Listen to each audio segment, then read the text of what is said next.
Hello friends, welcome to my channel. আজকে আমি pizza বানাবো। এখানে আমি পিৎজা ব্রেডটা দোকান থেকে কিনে এনেছিলাম। তো তারপরে আমি এখানে বাটার নিয়ে নিলাম। বাটার ইউজ করার পর তারপরে এখানে পিৎজা সস ইউজ করছি আমি। স্পুনের সাহায্যে এখানে আমি পিৎজা সসটা ভালো করে স্প্রেড করে নিলাম। দেন এখানে আমি চিজ অ্যাড করব।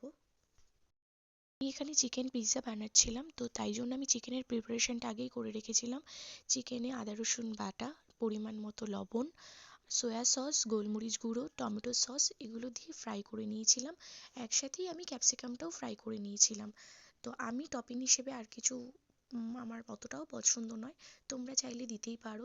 দেন এখানে আমি চিজ দিলাম, আরও পিৎজা সস, টমেটো সস সব কিছু দিয়ে এটা বেক করে নেব।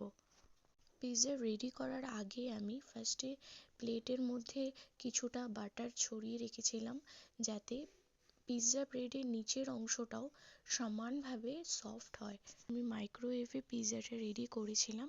আমি 5 থেকে 7 মিনিটের জন্য মিডিয়াম টু হাই ফ্লেমে পিৎজাটা বানিয়েছিলাম। তোমরা চাইলে এটা গ্যাসেও করতে পারো, ননস্টিক ফ্রাই প্যানে কিছুটা বাটার দিয়ে দেন এটা তোমরা সেম প্রসেসে করতে পারো।